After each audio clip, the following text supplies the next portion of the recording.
हाय viewers, आज मैं आपको शरत चंद्र चट्टोपाध्याय द्वारा लिखी गई कहानी दत्ता सुनाऊंगी। तो चलिए शुरू करते हैं ये कहानी। विजया के मकान से लगे हुए बाग का इस ओर का हिस्सा बहुत बड़ा है। बड़े बड़े आम, कटहल आदि के पेड़ों के नीचे उस समय अंधेरा घना होता जा रहा था। बूढ़े दरबान ने कहा, बिटिया कुछ घूम कर सदर रास्ते से जाना ठीक होगा।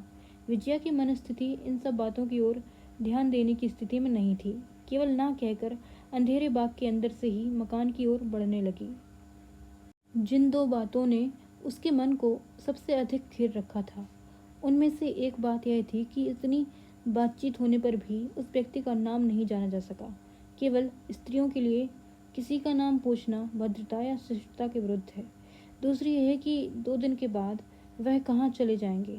यह प्रश्न 100 बार मुंह पर आ जाने पर भी हर बार केवल शर्म के कारण बाहर न निकल सका।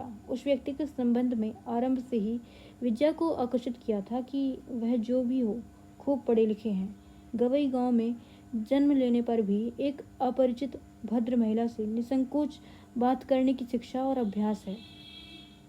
ब्रह्म समाज के अनुयायी न होने पर भी यह शिक्षा उन्होंने किस तरह कहाँ पाई, यह सोचते हुए मकान में पैर रखा ही था कि परेश की माँ ने आकर बताया, विलास बाबू बहुत देर से बाहरी बैठक में बैठे प्रतीक्षा कर रहे हैं। सुनते ही उसका मन थकान और उदासी से भर उठा। यही वही व्यक्ति है जो उस दिन नाराज होकर चला गया था और कई दिन बाद आया है। वह इस समय जिस व्यक्ति के संबंध में सोच रही थी, उसके विषय में अधिक कुछ न जानते हुए भी वह दोनों के बीच आकाश पाताल का भेद किए बिना न रह सकी। उसने थके गले से पूछा, क्या उन्हें बता दिया कि मैं घर आ गई हूँ? परेश की माँ ने कहा, नहीं दीदी, मैं परेश को खबर देने के लिए भेज देती हूँ। वह चाय पिएंगे कि नहीं पूछा था। अरे पूछा क्यों नहीं, उन्होंने कहा कि तुम्हारे लौट आने पर साथ साथ पिएंगे। विलास बाबू ही इस घर के होने वाले मालिक हैं। यह बात नाते रिश्तेदार तक में किसी से छुपी नहीं थी और उसी स्तर से उनके आदर सत्कार में कमी नहीं होती थी।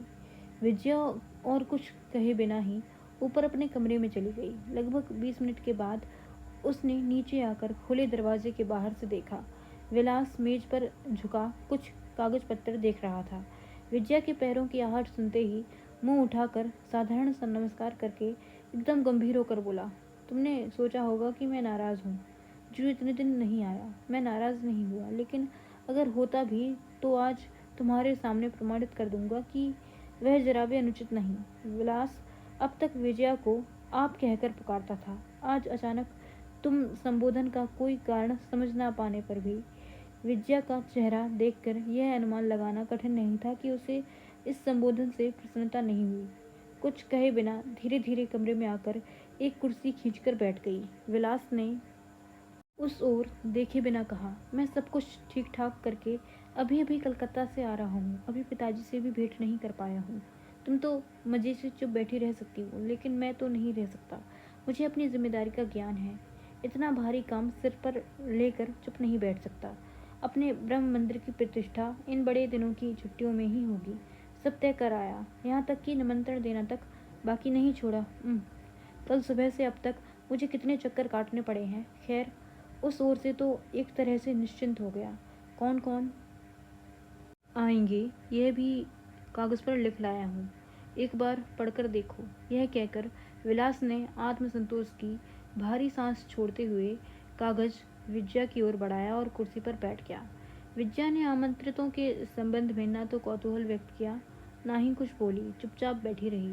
विलास ने इतनी देर से उसे चुप देखकर पूछा, बात क्या है, चुप क्यों हो? विजया ने धीरे से कहा, मैं सोच रही हूँ कि आप जिन लोगों को निमंत्रण दे आए हैं, अब उनसे क्या कहा जाएगा। क्या मतलब? मंदिर प्रतिष्ठा के संबंध में अभी तक मैं कुछ निश्चय नहीं कर पाई हूँ। विलास तनकर सीधा बैठ गया और कुछ पल पैनी नज़रों से देखने के बाद बोला, इसका मतलब क्या है? क्या तुमने सोचा है कि इन छुट्टियों में ना कर सकने पर प्रतिष्ठा फिर जल्दी हो सकेगी?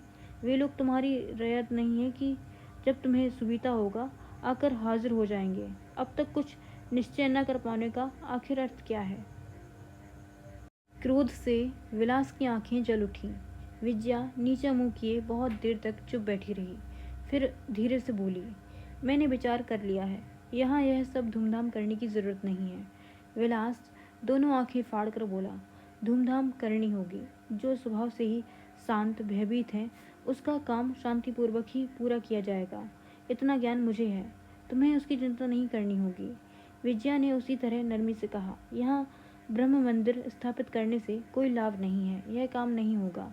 पहले तो आश्चर्य के मारे विलास के मुंह से आवाज़ ही नहीं निकली। फिर बोला, मैं पूछता हूँ कि तुम सच्ची ब्रह्म महिला हो या नहीं।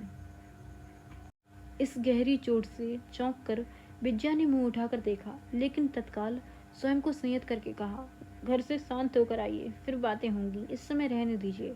वह यह कहकर उठना ही चाहती थी कि देखा नौकर चाय ट्रे लिए कमरे में आ रहा है। वह फिर बैठ गई। विलास ने उस ओर आंख उठाकर देखा भी नहीं। ब्रह्मसमाजी होकर भी उसने अपने व्यवहार को संयत और शिष्ट बनाना नहीं सीखा था। नौकर के सामने ही कड़क कर बोला, हम लोग तुम्हारे साथ संबंध तोड़ सकते हैं, जानती हो। विजया चुपचाप चाय बनाती रही। फिर नौकर के जाने के बाद धीरे से बोली, इसकी चर्चा मैं काका जी के साथ करूंगी, आपके साथ नहीं। कहकर उसने चाय का प्याला उसकी ओर बढ़ा दिया। विलास ने उसे छुए बिना अपनी बात दोहराई, संबंध त्यागने से जानती हो क्या होगा। नहीं, लेकिन चाहे जो भी हो, जब आपको अपनी जिम्मेदारी का ज्ञान इतना अधिक है, तब मेरी इच्छा के बिना जिन लोगों को निमंत्रित करके अपमानित करने की जिम्मेदारी ली है, उसका भार भी स्वयं संभालिए। मुझसे हिस्सा बटाने का अनुरोध मत कीजिए। विलास ने दोनों आंखें चमकाकर जोर से कहा, मैं कामकाजी आदमी हूँ, काम से ही प्रेम करता हूँ, खेल से नहीं, यह याद रखो विजया। विजया ने स्वाभाविक शांत आवाज में कहा, अच्छा, मैं नहीं भूलूंगी।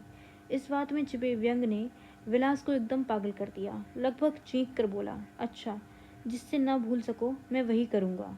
उत्तर न देकर विजया चाय के बर्तन में चम्मच डुबाकर हिलाने लगी। उसे चुपचाप देखकर विलास ने अपने को कुछ संयत करके पूछा, इतना बड़ा मकान किस काम आएगा, यह बताओ, क्या उसे यूं ही डाल रखा जाएगा। विजया ने मुंह उठाकर दृढ़ता से कहा, नहीं, लेकिन यह मकान लेना है, यह अभी तक निश्चित नहीं हुआ है। उत्तर सुनकर विलास क्रोध से अपने आप को भूल गया। जमीन पर जोर से पांव पटक कर उसने दोबारा चिल्लाकर कहा, तय तो हो चुका है, 100 बार तय हो चुका है। मैं समाज के प्रतिष्ठित व्यक्तियों को बुलाकर उनका अपमान नहीं कर सकता। यह मकान हमें ही चाहिए। तुम्हें आज मैं बताया जा रहा हूँ कि यह मैं करके ही छोड़ूंगा। यह कहकर उत्तर की प्रतीक्षा किए बिना वह तेजी से कमरे से निकल गया। Thank you for watching.